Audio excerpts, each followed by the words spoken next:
কোর্টে যাব, কোর্টের মাধ্যমে ওকে ব্যবস্থা গ্রহণ করব। কিন্তু ব্যবস্থা গ্রহণের ডাইরেক্ট দায়িত্ব আপনারা মমতা ব্যানার্জির হাতে দিয়েছিলেন, তো মমতা ব্যানার্জি ব্যবস্থা গ্রহণ করেনি।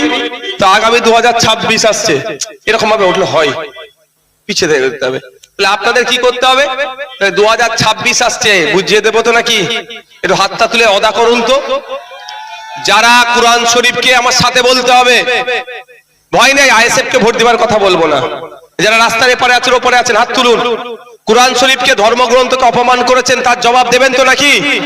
2026 ভোট আসছে, তৃণমূলকে একটাও ভোট নয় তো নাকি?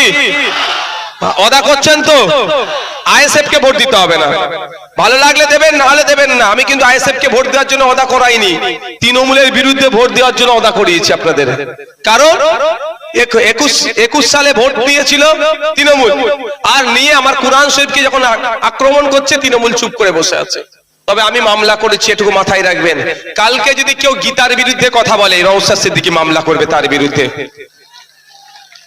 রামায়ণ, মহাভারত, বাইবেল, যে কোনো ধর্মগ্রন্থের বিরুদ্ধে যদি কেউ কথা বলে, নওশাদ সিদ্দিকী দেখবেন না গিয়েছে তার বিরুদ্ধে মামলা করবে, ছাড় হবে না।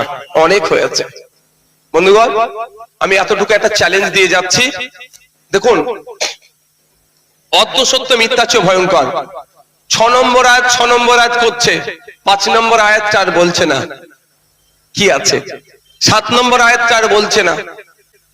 আমি এখান থেকে একটা বলে যাই, যদি অসীম বাবুর কাছে আমার বার্তাটা পৌঁছায়, একটা শান্তিপূর্ণ ডিবেটের ব্যবস্থা হোক, শান্তিপূর্ণ ডিবেট।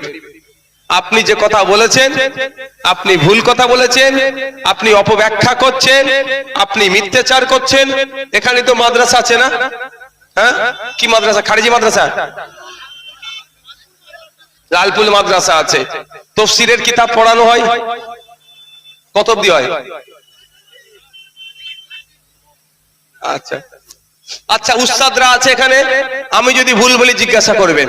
কোরআন শরীফের একবার কোন সময় অল্প আয়াত নাজিল হয়েছে, তো কোন সময় বড় সূরা আকারে নাজিল হয়েছে। একাধিকবার দীর্ঘ সময় ধরে কোরআন শরীফ নাজিল হয়েছে, কিন্তু নাজিলের পিছনে কারণ আছে। সেই কারণটা খোঁজার জন্যই তাফসীরের কিতাব পড়তে হয়। হযরত যারা আছেন তারা বলতে পারবেন, ইসলামিক স্কলাররা যারা। আমি ইসলামিক স্কলার না, আমি বিশদ ব্যাখ্যায় যাব না, আর এটা ইসলামিক মঞ্চ নয়, কিন্তু জানিয়ে রাখা দরকার। ওই আয়াতটা কেন নাজিল হয়েছে তার জন্য ব্যাখ্যা তাফসীরের কিতাবে যেতে হয়। ব্যাখ্যা কোথায় পাবেন? তাফসীরের কিতাবে ব্যাখ্যা যেখানে দেয়া আছে, সেই ব্যাখ্যাটা আরো সহজে যদি বলা হয়, শানে নজুল বলা হয়। ঠিক